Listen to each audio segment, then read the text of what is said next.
and healthy. And please, don't backtrack. Don't resist change. Don't see plans diluted. Embrace change. We need you to improve the plans. We need you to push for change. We need you to be a voice like we are, crying for this to happen. And it's not good enough to wait for the next administration to do it. We need action, and we need it now.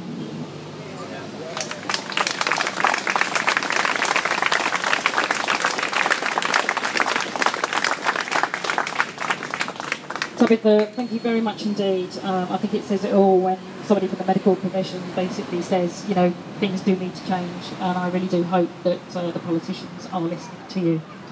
I'm now going to ask Mark to speak. Mark is a highway engineer. So, Mark. Thank you very much. Not to slip, I've had to prepare something, so bear with me. Let's see. Let's bring ready. Thank you very much. You can't hear me. Is that better? Yeah. Between January and September last year, over 25,000 people were killed or seriously injured on UK roads. That is up 6% from the same period in 2015. The end of year data is not available because the government delayed publication from June to the end of this month.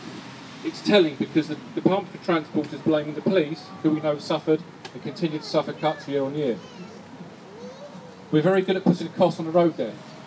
In 2015, the average cost per casualty was about £1.8 million, and the average cost per accident was £2 million. A figure we often use to try to put a value on prevention. Accident is not my word, that is from the official Department for Transport data table. In 2015, just over 400 people died while walking, 5,000 were seriously injured. Just over 24,000 people were hurt while walking, and that's roughly the population of Rickmansworth. In the same year, we had 100 people died while cycling, and nearly 19,000 hurt, and that's the population of Waltham Abbey. 10% of those people hurt were children, and 80% of those people hurt were cycling on a 30-mile-an-hour road. It's not about killing and injuring people in the roads and streets, it's also the cost arising from the polluting air we breathe and the inactivity of the population. This is set to dwarf some of the statistics on direct casualty society. There are flaws in the data collection system, from misrecording to how motor compared. It also doesn't show the shift of serious injuries to those outside motor vehicles, nor does it show how people have been pushed off our streets. The figure of 2 million to prevent death could easily fund the retrofit of half a dozen urban junctions to make them fit for walking and cycling. It would almost fund a world-class superhighway style upgrade to a mile of urban road, and that includes junctions. This is of course peanuts when we consider what is spent on road building schemes. £1.35 billion has just been spent in Edinburgh on the new Queen's Ferry motor traffic bridge. The Welsh Government is planning to spend £1 billion bypassing a section of the M4 near Newport. Here in London, Mayor Khan remains committed to spending £1 billion on the Silvertown Tunnel. Of course, we all know about the government's ambition to spend £15 billion on the English motorway expansion. I'll do my best, sorry. In my job, I'm often looking at data which is used to inform or justify changes to our streets, and it's very easy to get lost in the statistics. There are people behind the numbers, and that's why we stand here this evening to remember Ardian and Zagani, a fellow Londoner who, like many of us this evening, was just trying to get to work on his bike last Tuesday morning. A simple act in which he ended up dead. We also need to pause to consider the people he left behind, his family, his friends and his colleagues. We need to pause and think, because all too often people getting killed on the street is taken as a price worth paying to keep our traffic-choked cities as they are. A death on our streets is a stark reminder to those working in my industry that despite the effort which has been put in protecting those building our infrastructure, for some reason this often ends at the site gate. If my industry was still killing and maiming on its on-site workforce on an industrial scale as it did in the past, there'd be calls for regulation, prosecution and systemic changes in how we construct our infrastructure. I was fortunate to spend some time on holiday in the Netherlands a few weeks ago. I was even more fortunate to be able to experience Dutch cycling infrastructure first-hand with my children. Cycling is a pragmatic and practical way of transport for short distances, and the Dutch have catered for it everywhere. Whether it was the crazy bus of Amsterdam or the rural piece of South Zealand, we felt safe and we were protected by cycleways on main roads, separation at large junctions, or low speed and low traffic streets or country lanes. There are so many things to learn from a country just across the North Sea. However, we don't even need to go that far. We are starting to see world-class layouts in London, Edinburgh, Manchester, Brighton, Leicester, Cambridge, to name a few. We don't always see perfection, but we certainly see protection and ideas which can be rolled out across the whole country for a fraction of what we are spending on big roads in this country. This remains under threat, however, and we must be vigilant. It's good to see that UK cities are starting to appoint walking and cycling commissioners. It's even better to see them speaking out for active travel and trying to bring people together. People like Chris Baldwin used to do this in Manchester before he even starts his new role. In truth, design and construction is the easy part. It is the leadership in which we are lacking. Unless people of influence speak out to make the case for enabling active travel, we're not going to see the change that we want and need. Engineers, planners, health professionals, business people, community leaders and others must speak out against the status quo and indeed the hostile reaction active travel seems to bring out of many. Ultimately, leadership has to come from those entrusted with making decisions on transport at the national, regional and perhaps most importantly at the local level. Leadership on active travel will translate into a shift in culture with local planning and highways departments which are often all too stuck in old ways of thinking. And this hasn't changed for generations. Good leaders can also bring people together to meet a common aim. So, as we stand here to remember Ardian Zagani, let us not allow his death and those of so many people be in vain. Let's use our saddest name to demand change which is so desperately needed for our streets. I sincerely thank you for coming out this evening and for listening to my words.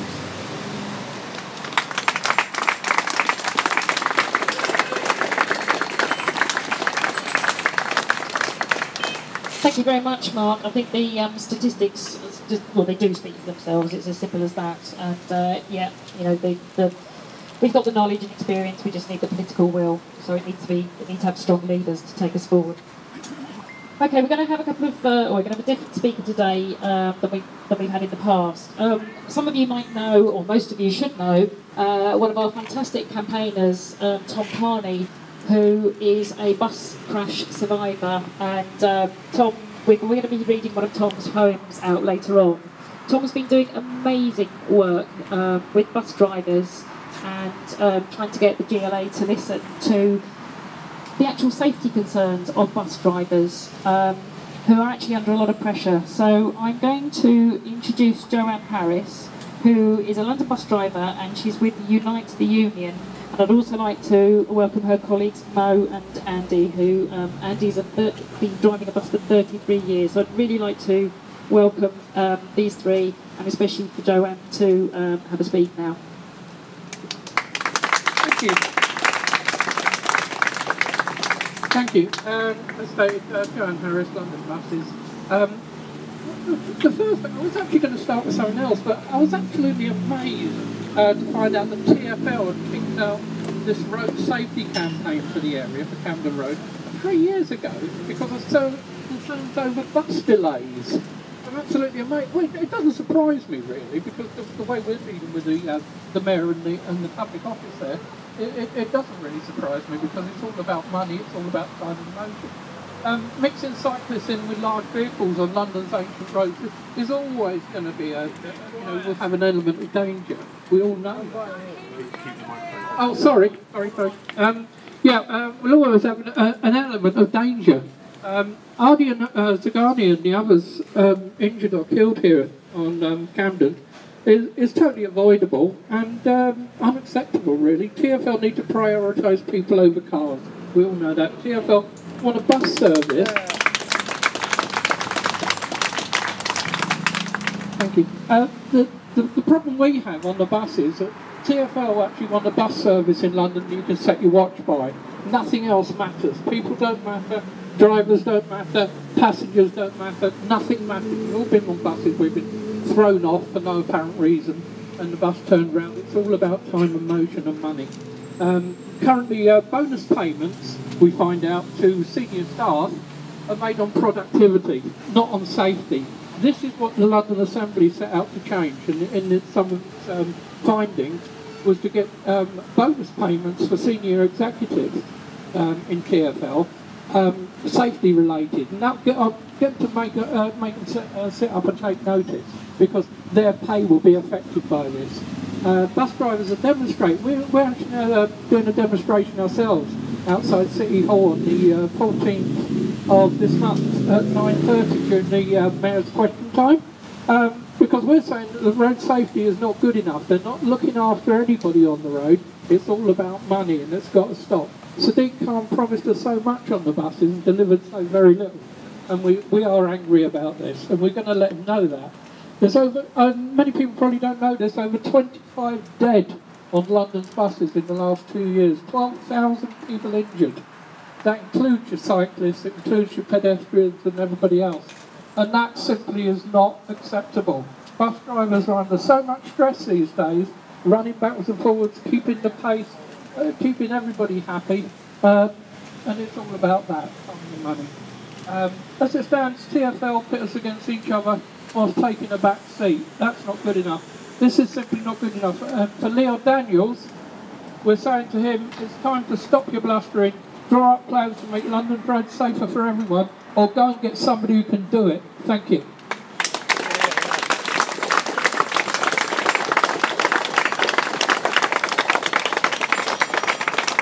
Thank you, Joanne. That is really appreciated. As I say, it's the first time we've ever had a bus driver come and speak to us. They really are, you know, at the sort of the thick ends of this, because they are expected to get to their destinations on time, and safety, both their safety and our safety, really is not a priority. It really is profit over people. Okay, I would now like to introduce Caroline Russell to speak. Shall I introduce myself? I'll let Caroline introduce herself. Thank you very much, Nicola.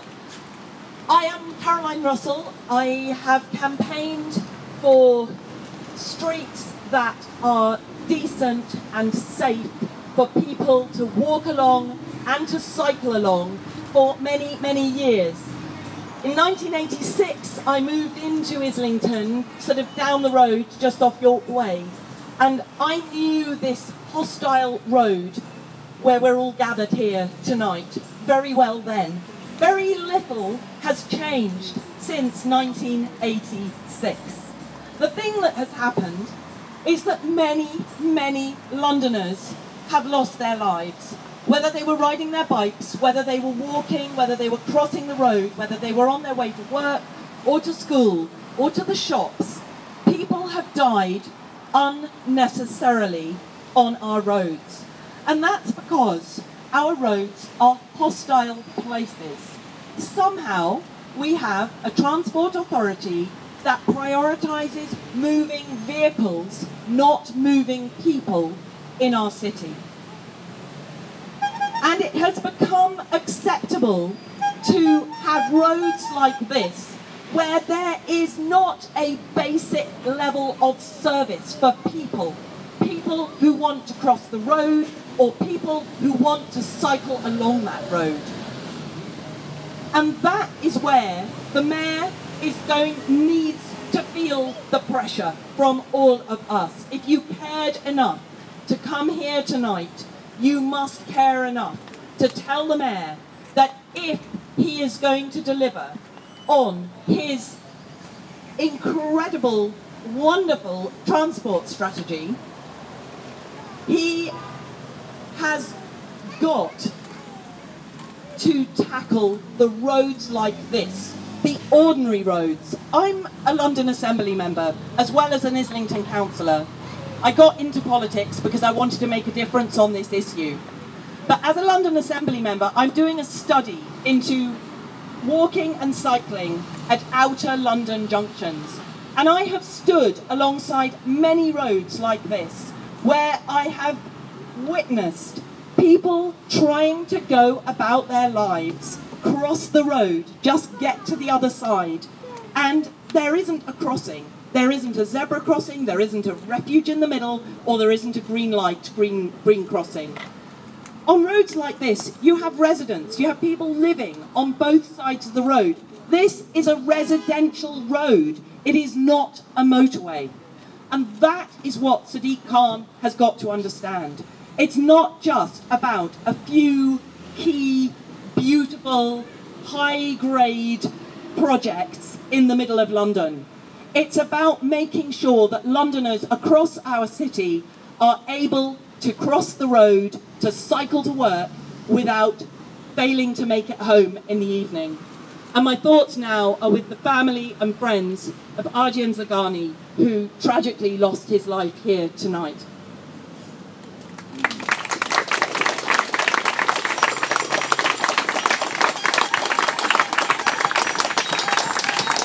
Thank you very much, Caroline. It's nice to know that we've got somebody in the London Assembly and also the Council who's on our side, so thank you. I'm now going to ask Rosalind to speak. Rosalind is a staunch campaigner to get cars off of our streets, and I know that she's got some information about you, but for you about that. Thank you for all coming here tonight and showing that you care. I want to tell Ardian, his family and his friends and everyone here that we are going to stop this death trap once and for all.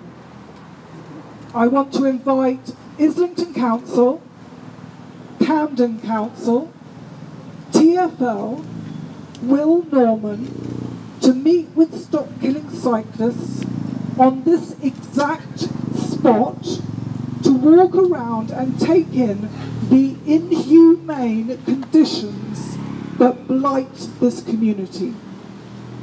We see vehicles speeding at will, overtaking at junctions, treating one-way systems as racetracks. I have been shocked by the speeding in this area of North London throughout the school holidays. 20 miles per hour and 30 miles per hour seem to be just a tick box exercise in safer streets. Almost no enforcement means we are living in the Wild West, and we instinctively know when we see people speeding vehicles, when we see speeding vehicles or dangerous manoeuvres, that inevitably someone will die or be seriously injured.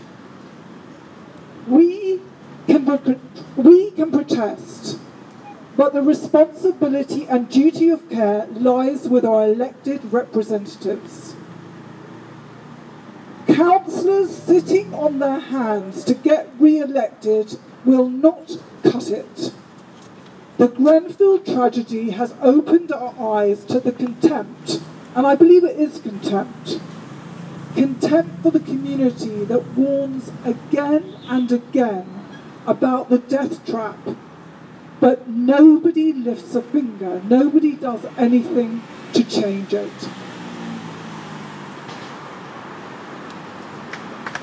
Thank you very much, Rosalind. I'm going to quickly ask the co-founder of Stop Killing Cyclists, Dominica McCarthy, to come and say a few words, please. Thank you very much, everybody, for coming. Picking up the points that various people made around speed. Last week we had a ridiculous media frenzy over a terrible tragedy where a pedestrian was killed by a cyclist.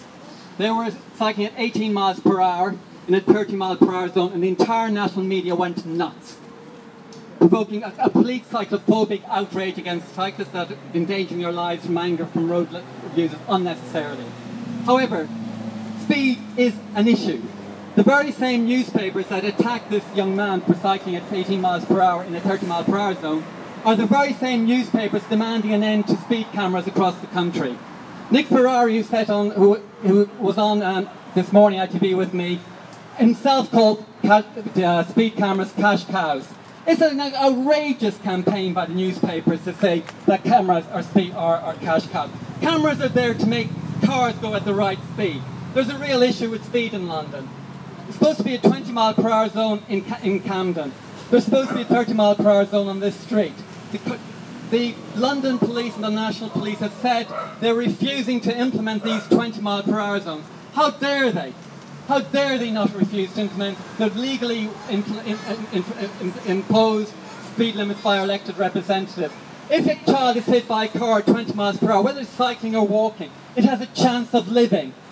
If it's going at 30 miles per hour, and if hit by a car or a truck, that child has almost no chance of being living. And yet the London Met Police is not enforcing the speed limit. We demand it loudly and clearly, and that's a message I want to go out today from you. So let me hear you clap on that and hear it.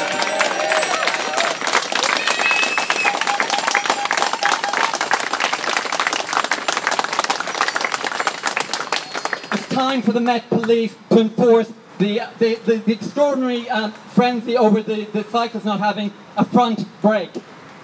The bicycle did have a brake, but 70% of the HGV trucks, a truck that can kill 10, 20 people at one go, 70% of the HGV trucks stopped by London police in one project were dangerous to drive. 70% of the HGV trucks that they stopped were dangerous to drive. The London police have a job to do, and we demand that they do it as Cressida did. And finally, the point I want to make is the boroughs. Yes, the mayor needs to work faster. The mayor needs to live on, as Caroline said, these wonderful plans. We need them faster, we need them now. However, there are 32 boroughs and they control 95% of the roads. We're in Islington. Islington needs to be exposed to the London media as a disgrace. Islington hasn't built a single kilometre of protected cycle lane in the last 5 years. 0.5% of the roads in Islington Council's responsibility have protection. Let me say that again. 0.5% of the roads in Islington have protection for kids and pensioners and adult cycling. That is not acceptable, Islington. We want you to hear loud and clear from us. What do we hear? We want you to say now. We want Islington to say, we want it now. We want it now, Islington. Sorry, I'm not very good instructions. Okay, let's say it again. We want it now, Islington. We want it now, Islington. And a final time. We want it now, Islington. We want it now, Islington. Thank you very much. I'll hand you back to Nicola.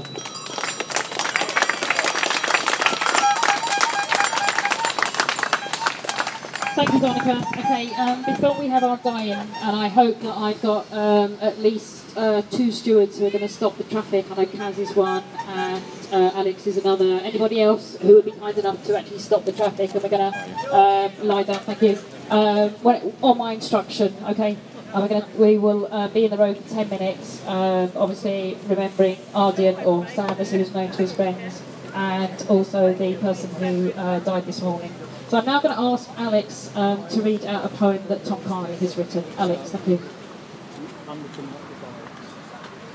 Byword by Tom Carney. I want London to be a byword for cycling. We need more segregated cycling lanes. I want to build on the progress made over the last few years. I am determined to lead the most transparent, engaged and accessible administration London has ever seen. Fine words said without intention to act are meaningless. Promises made without an obligation to fulfill are worthless. Our fair city has already circled the sun once since our hopes were so raised by a mayor who encouraged us to hope and still to dream. But where miles were promised, we only measure meters. But where protected cycling was planned, we're now bundled with buses right behind you.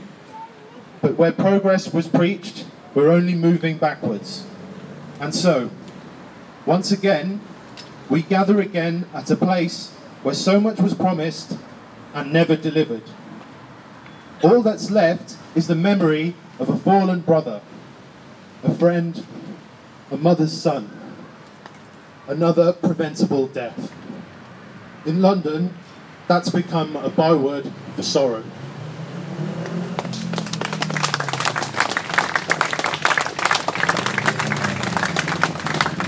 Thank you, Alex.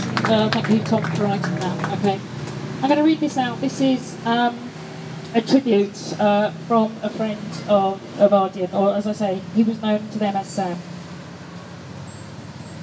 No tribute can fully do justice to our beloved Sam, a friend, an adored family member, role model and instructor.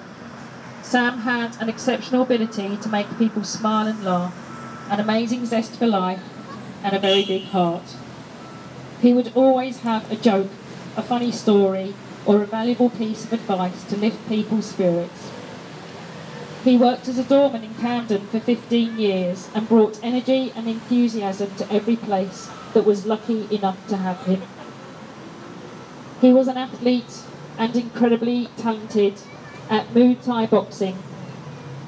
He shared his passion and skill with his brothers at the GMMA Academy where he trained. Our beautiful Sam brightened all of our lives, and someone like that never truly dies. Okay, if I can ask my stewards to stop the road, and we will take the road and we will lie there in silence for 10 minutes to remember Ardian or Sam. And if anybody who is standing by the traffic, if you could just remind them why we're stopping, get them to turn their engines off, and if you could all safely get in the road once the stewards have stopped the traffic. Yes, we are taking both sides of the road.